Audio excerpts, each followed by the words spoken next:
Welcome to the History Raid podcast. I'm your host, Kieran Kovac. Today's topic, the Wuchang Uprising, Wuhan's other claim to fame.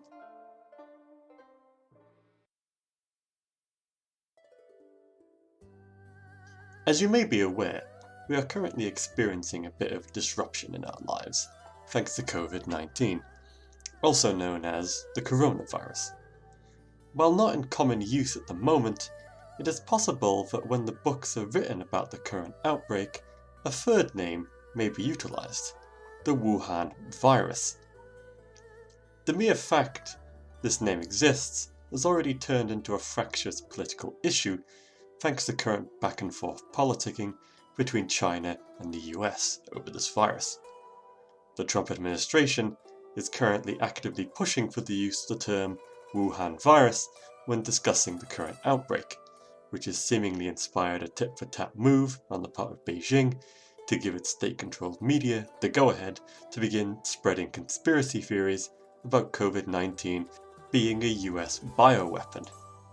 Regardless of this ongoing Mean Girls level of political theatre, it is at the moment broadly accepted that the initial outbreak, patient zero if you will, was in the Chinese city of Wuhan, in central China, and there does exist a precedent for naming diseases after the place of origin. The Marburg virus, for example, while believed to have originated in Ugandan chimpanzees, was first officially recorded and received its name from the German town of Marburg. Should the term Wuhan virus catch on, I feel it would be rather unfortunate if the ongoing COVID-19 outbreak becomes the singular defining event in that city's history, given that in October 1911, one of the most significant events in Chinese history, and by extension and effect, world history, took place in the modern-day Wuchang district of Wuhan, the Wuchang Uprising. The China of 1911 was in the process of painfully slogging through a period referred to by modern Chinese historians as the Century of Humiliation. This 110-year period, not a century I know, just run with it, began with the 1839 to 1842 First Opium War between China and Great Britain. Before this war, China and its ruling Qing dynasty held on to the traditional Middle Kingdom view of themselves and the world, that China was, and always would be, the absolute best thing ever, and that the rest of the world's nations were a collection of barbarians, either beneath their notice, or earmarked for taking down a peg or two. This myth of supremacy was brutally shattered in 1842, when a force of 19,000 tea-loving, gun-toting barbarians and their 37 ships seized control of several key areas of China, holding the whole empire to ransom, a ransom the Qing would have no choice but to pay in humiliating fashion in the 1842 Treaty of Nanking. This defeat was seen as a declaration of open season on the once mighty empire, with the great powers of Europe, the United States, and eventually the newly ascendant Empire of Japan taking turns brutalizing and biting chunks out of China. Like their Japanese cousins, the Chinese did try and modernize their economy and military to resist further attempts to exploit them, and saw some success, but the incompetent, corrupt, and deeply conservative ruling dynasty hamstrung these efforts. It reached the point that many regions of China would begin to completely disregard the imperial administration in Beijing, with local strongmen seizing de facto power away from the central government. In this time of crisis, the ruling Qing dynasty needed a ruler of exceptional talent that the Chinese people could rally behind, and who could effectively respond to foreign encroachment. Instead, 1908 saw the Empress Dowager Cixi, who had presided over some of the worst disasters of the Century of Humiliation, die, passing the dragon throne onto Emperor Puyi, a 2-year-old child. Unsurprisingly, the fact that their new Lord of 10,000 Years had only recently fully grasped object permanence did little to inspire public confidence in the now severely wobbly Qing dynasty. A number of Chinese revolutionaries now stood ready and eager to give a final solid shove to this precarious Jenga tower of a dynasty, the most famous of whom was a former doctor by the name of Sun Yat-sen. Sun had been a professional revolutionary since 1888, determined to overthrow the Qing dynasty and repair China's divided and traumatized society through his three principles of nationalism, democracy, and livelihood. To this end, he organized no less than 5 uprisings, all of whom were either fatally mismanaged or crushed by Qing loyalists. 1911 saw Sun Yat-sen in exile in the United States, trying to win money and support for the Republic of China he envisioned. Back in China, tensions were about to boil over in the central Chinese province of Hebei.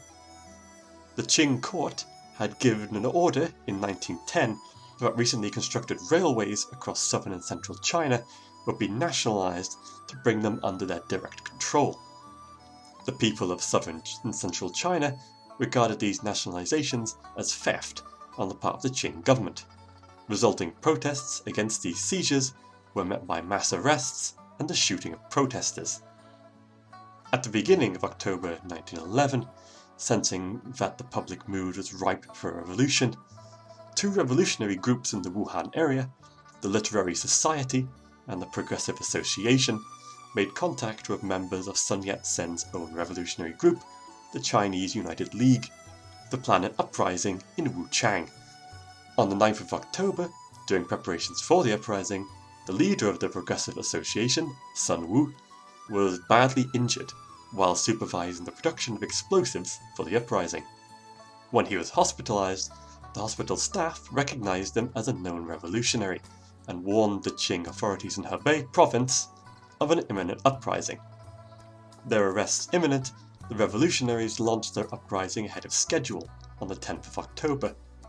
Around 2,000 revolutionaries captured the residence of the Qing viceroy and several other key points around Wuchang, following an evening of intense fighting. The numerically superior Qing garrison of the city, taken off guard by the ferocity of the uprising and left leaderless by the hasty flight of the Qing viceroy from the city, abandoned Wuchang.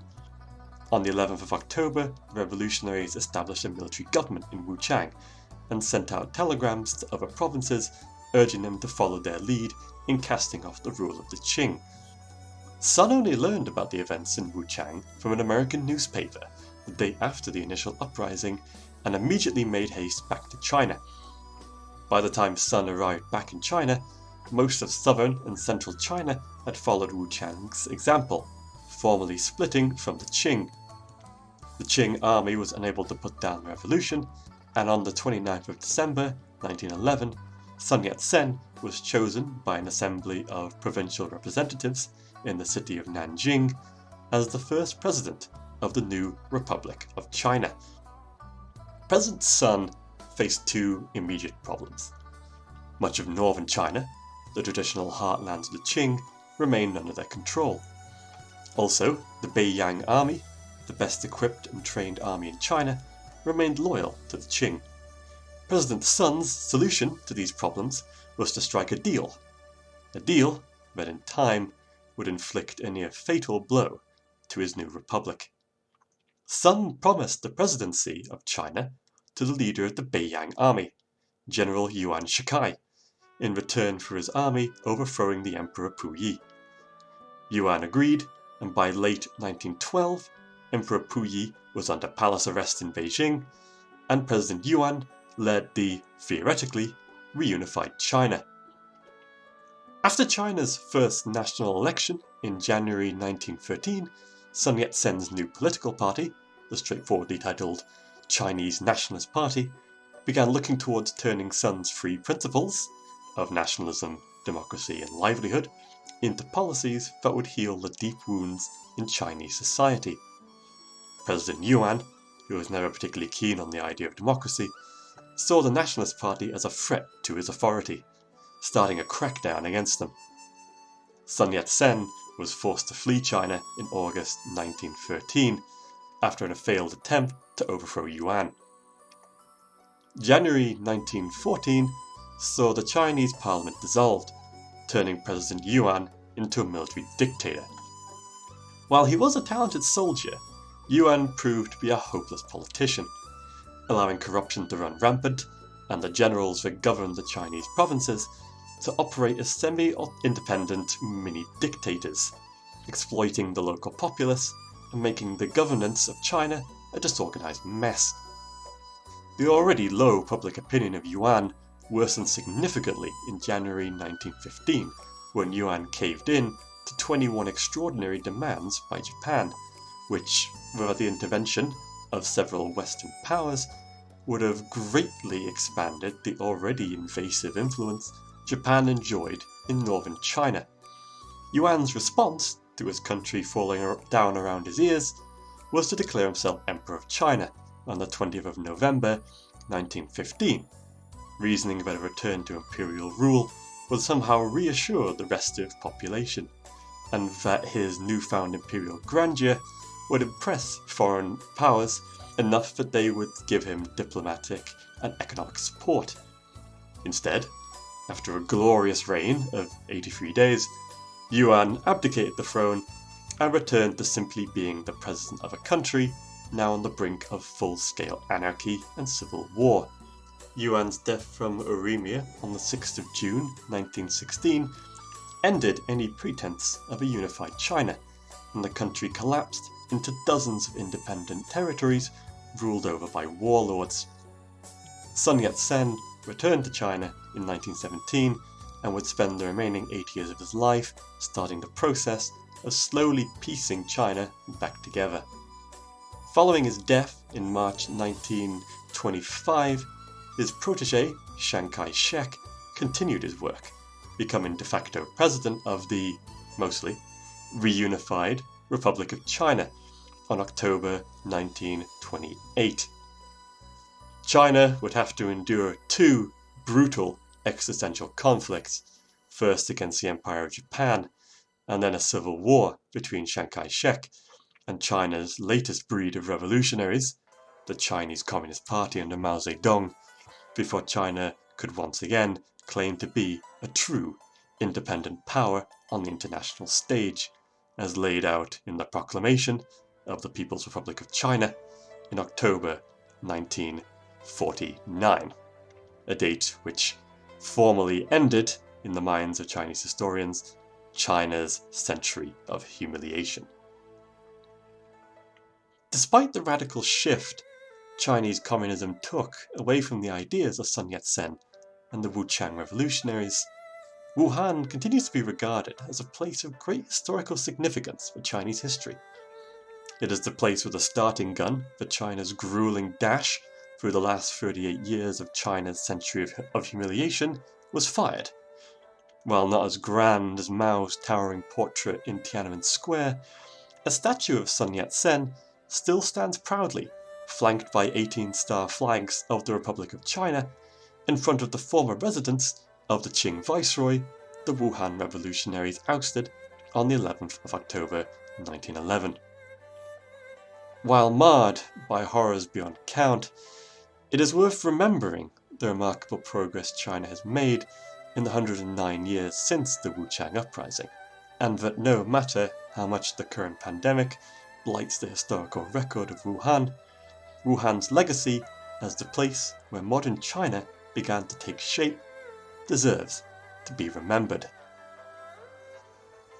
Thank you for listening.